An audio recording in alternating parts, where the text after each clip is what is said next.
Hello, welcome to another action-packed edition of Sports This Morning. We're reaching you live from Channels TV Sports Center in Lagos, Nigeria. Always a delight to have you join us. I'm Austin Okonakpan.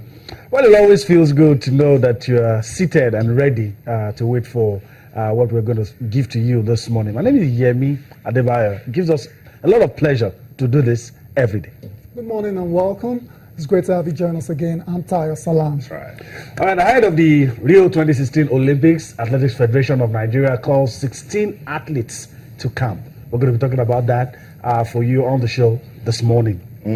Okay, away from the preparation for the 2016 Rio Olympics, we go over to the Emirates Stadium where tonight all the sparks that football can give will come alive when Barcelona takes on Arsenal. Now the big question is, can the Gunners survive this UEFA Champions League test from Barcelona? We will know tonight. Yeah, Austin, we will know tonight, but one thing is for sure, that's a very, very daunting task for the Arsenal. Good luck to them. We'll find out later today. Also on the show, from London, we go to Manchester, where Louis van Gaal is definitely a relieved man for now, as goals from Chris Smalling, Juan Mata, and Jason Lingard ensure progression into the quarterfinals of the English FA Cup. I say for now because we all know how football is. You know, you win today, you get praised, and you lose the next day, and you get pilloried. So I don't think praises will come the way of this man anytime soon. Okay. But what I think the victory did for him, that it took a lot of pressure. Yeah, it was a relief. It doesn't matter the quality of the side. he doesn't just get the win. And it was a relief, man. I've seen a lot of pictures showing Louis van Gaal putting his hand on too many. But at least he could afford a smile. Absolutely. I mean, he was even joking about his potential sacking, with fans yesterday. So good one for. It's a lot of pressure. This job, I say every time. They might earn all the money in the world. But it's a very tough one. And you guys called pundits don't make it easy for these coaches. I feel sorry for him. I feel sorry for him. It's a matter of when, not if. Yes, he's going. He's going to go. So we don't know when. He's going to go at the end of the season. I'm telling you when. Between now and the end of the season, it's certain he's leaving at the end of the season. Yes. But whether or not it will leave before. It's still there. But at the end of the season, I don't see him surviving. If he does, then Manchester United probably lacks ambition. If he does, I don't think he'll survive. And Austin, and I'm not really a fan of sacking coaches mid-season because I don't really get unless disrupt your plans. Yeah, unless it's absolutely necessary. Because I believe you should just hang on. There's a reason you appointed the manager in the first place. Let him stick to the end of the season. Afterwards, you take stock and you see if you guys still have what it takes to move on to the next level. If not, then you can go your separate ways. But then it gets so difficult, guys, because coaches are hired to be fired. Yes, and the fear in Manchester is that they're going the way of Liverpool. Yes, gradually, very worrying. They're beginning to fizzle out, and if they're not careful, Champions League is not guaranteed. It's not. Some people are joking that Europa. Absolutely. So it's not easy. So a lot of people are like, if it's bad enough the way Manchester United are playing. Now, if you don't qualify for the Champions League or at least Europa, most of those top players wouldn't want to come to United. And the game itself, obviously they're playing a very weak opposition. That was the first goal there for United. Man, a defender, what was he doing in the box to get that goal? But that's what really matters. Put the ball in the back of the net. They're playing Shrewsbury Town, League One, 21st in League One. Poor opposition, but who cares, man? Who cares? It's all about the victory, and they're in the next round where they will face West Ham United. That's a totally different ball game. Two lessons for me out of all of this situation.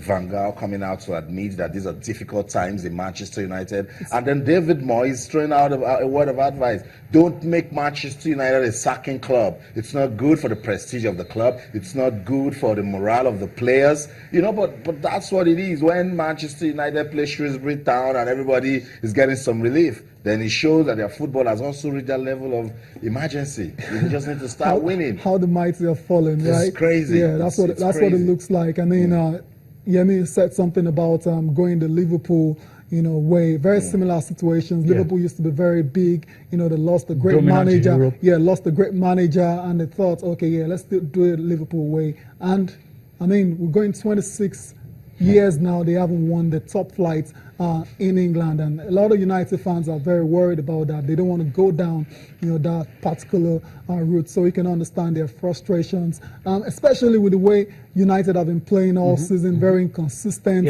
very laboured performances, against teams that you would expect them to beat, even when they're playing at Old Trafford. A lot of boring stuff as well. So I hate to use that word, but then that's what it looks like for United at the moment. So yeah, we'll find out what happens at the end of the season. I believe he's going to go, but right now, Ed Woodward, the executive and vice chairman, is just going to stick to his man. I mean, when he was appointed, when David Gill left and he brought in David Moyes, he sacked him before the end of the season. Right. He doesn't want to have that reputation of sacking another manager because he chose Van Gaal after he led the Orange Boys to the third place at the World Cup. So he doesn't want to come out and sack him again. It's not going to look good on him as well. Too. Like, well, what's going on with you? So you're appointing these guys and you're sacking them before the very season. Difficult situation. Yeah. Very, very. You're looking at the image of the club and you're looking at results. How to make those two things be on the same side.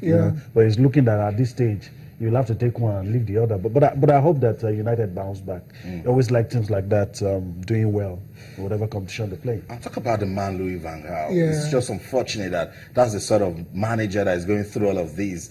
Quality manager, can handle big players, has been there, done that, knows what it means to get the big budgets.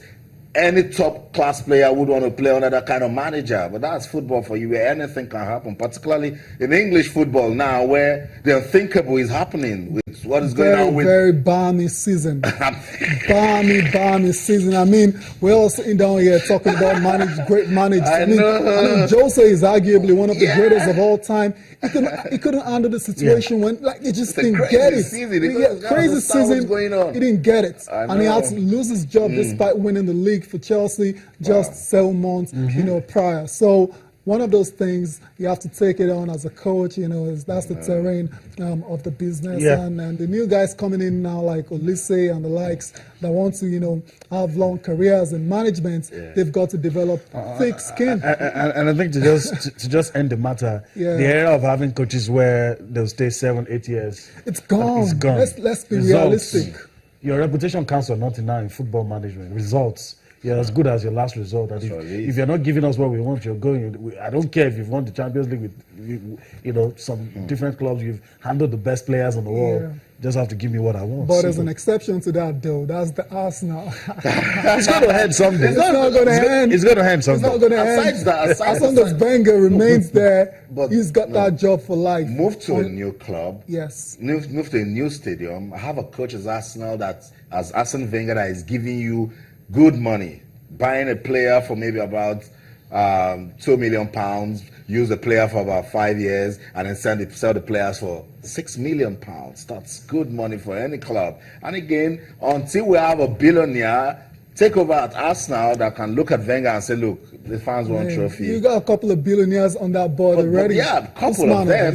But you have a structure. Exactly. The same thing as what Chelsea is going through. It's not one Liverpool, man club. Manchester United, PSG, Manchester City. You have a coach that have been a gunman. You have a coach that helps you to run a business model that's good for football. My point is, Arsene Wenger right now, the last of the giants. Yeah, he is the only one that has that kind of security. Even Pep, and the likes, if they come and they don't deliver, I won't be surprised if the owners in Manchester City, start looking for, the next great manager.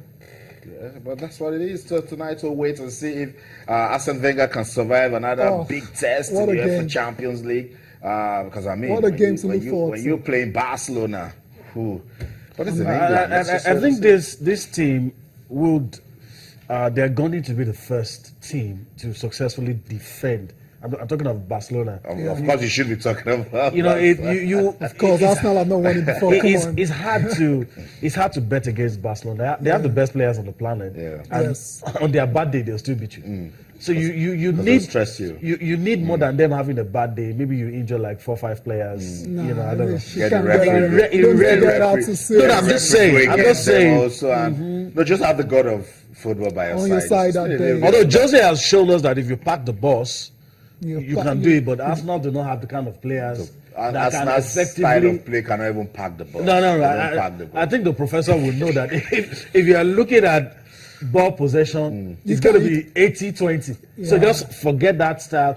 But You can't play them at but their game. you got to give the Gunners a little credit this season that they've been adaptable. That's There've right. been occasions where they did had to sacrifice that champagne style and just go Let's watch down and see. and get the results. We'll tonight. talk a lot more about that later on the show.